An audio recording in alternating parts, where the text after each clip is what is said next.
Hey, it's NPR's Book of the Day. I'm Andrew Limbong.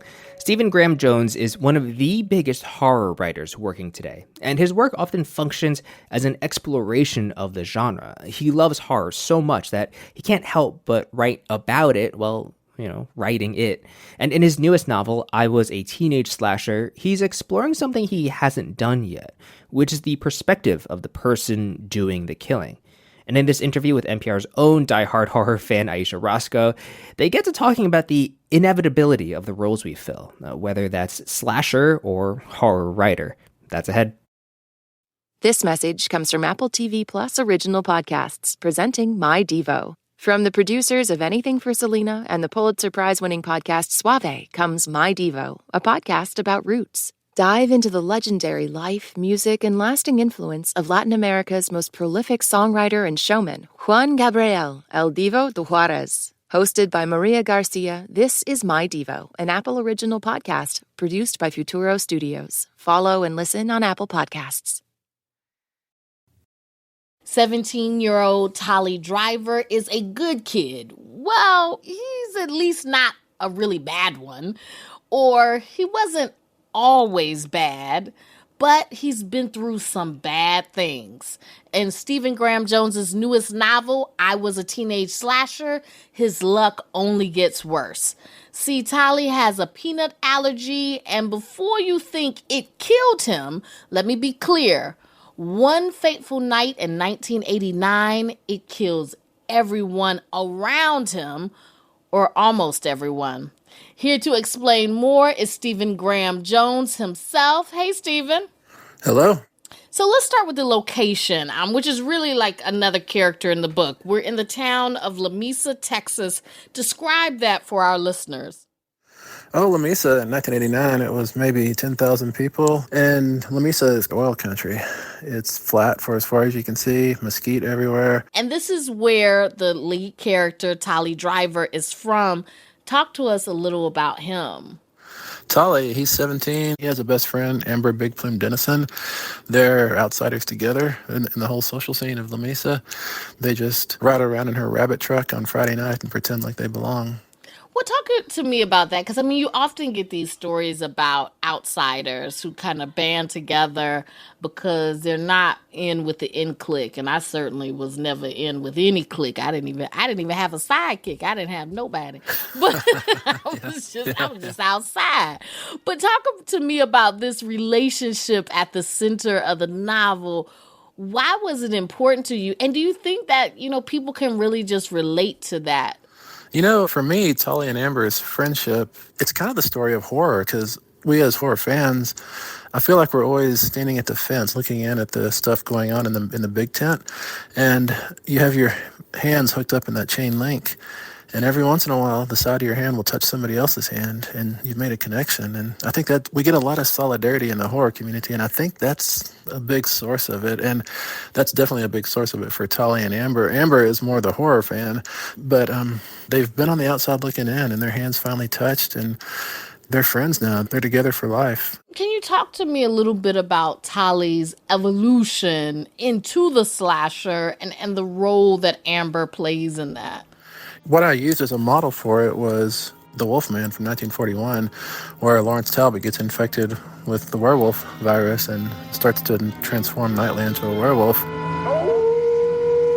I looked really closely at the beats of that story, and I kind of transposed a lot of them into I Was a Teenage Slasher, and it was really, really helpful because that's a really well-told story. It was a wonderful scaffolding to have. And so, yeah, Tolly, he doesn't realize at first that these characteristics he's starting to exhibit are actually things that are going to aid him in his justice quest as a slasher. He's not in charge necessarily. And Amber, as his best friend, wants to help him, wants to save him. And she also has grown up watching slasher films. And she brings the slasher stuff to Tolly to educate him on what he's becoming and what he's going to have to do. Well, one of your earlier novels, My Heart is a Chainsaw, has been called like a love letter to the horror genre. But you also really put us into a slasher's head and mind and thinking. Why? I want to explore the slasher from every angle I can. And with I Was a Teenage Slasher, I found what feels like a new doorway into the slasher, and that's through the slasher's head, through his eyes, through his voice, through his memory. And I want to understand this genre as well as I can. And so in order to do that, I have to come at it from all angles. And coming at it from the killer's angle seems like a step I should have taken 5 or 6 books ago already. Obviously, there are slashers that have a lot of personality and backstory. And, I've talked a lot about my favorite, Freddy Krueger, but, he was a horrible child murderer. Michael Myers was a child who murdered and then just kept murdering. Jason is more innocent. I mean, he was innocent before he died. But, they're all kind of treated like these unfeeling murder machines. But Tally Driver isn't that. Like, he has feelings, and throughout the book, I mean, it's clear he doesn't want to kill, right? Mm-hmm. Yeah, no, he doesn't. He wants to give these people who pranked him a pass. He's like, it wasn't that bad. I can live with it. But he is in the story he's in, and when you're in a slasher story, it's very black and white. And Tally, he wants that gray area. He wants to give people a pass, but he has to fulfill the mission of a slasher, and the mission of a slasher is to pay these people back with a lot of interest. In the slasher world, brutal fairness is the order of the day, and he has to follow that. I want to go back to that immortal slasher seeking vengeance. You told my colleague, Ari Shapiro, some years ago that you think people can really connect with that idea of karma for past wrongs. Do you think Tally follows that tradition? He doesn't really seem to lean into that, even though the people did do him wrong. No, you're right. They did do him wrong. They should have been nicer to him. I think any group that is entitled and uses their power against people who are less entitled, they deserve some sort of comeuppance. The question is, how severe should that comeuppance be? And you're right. Tully doesn't lean into that as hard, except when he is out killing. Then he's an unstoppable machine. I think you've said in the past that you didn't always want to be a writer, but it just kind of happened. And that seems to be the same for Tally. I was wondering if you could read this passage, and it's from page 102, and it starts, "At the time, junior going senior." At the time, junior going senior, before everything that happened, I wasn't necessarily thinking about college in any real way. Maybe a few classes down at Midland just to see what the tall city was like on the weekends. But I admit that lately I'd been watching all these washouts my mom kept having to hire, as it was them or nobody.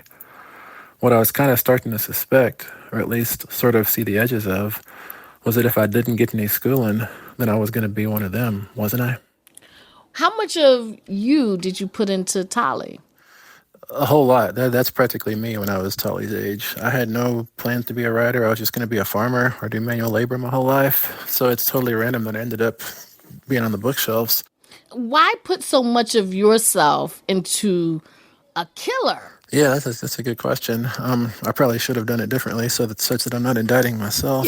But that's the only way I've ever really known to write. My very first novel, I had no idea how to write a novel, but I quickly learned that a novel is you write 10 or 12 pages and you hit a wall. You cast about for what happens next, and maybe it takes 10 hours, maybe it takes 10 weeks, and then you finally get the next 10 or 12 pages. Every time I hit that 10 or 12 page wall, I just reached into my head and pulled out a piece of my life and put on the page.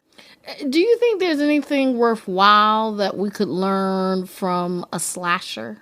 I think if we all imagined that we had a slasher standing up out of our shadow who was going to punish us for what we've done wrong, I think we might do less wrong, That's Stephen Graham Jones. His new novel is I Was a Teenage Slasher, and it's out this week. Thanks so much for joining us.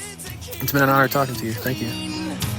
They gonna rip up your heads, your aspirations to shreds. Another cog in the murder machine. They said, Support for NPR and the following message come from IXL Learning. IXL Learning uses advanced algorithms to give the right help to each kid, no matter the age or personality. Get an exclusive 20% off IXL membership when you sign up today at IXL.com/NPR.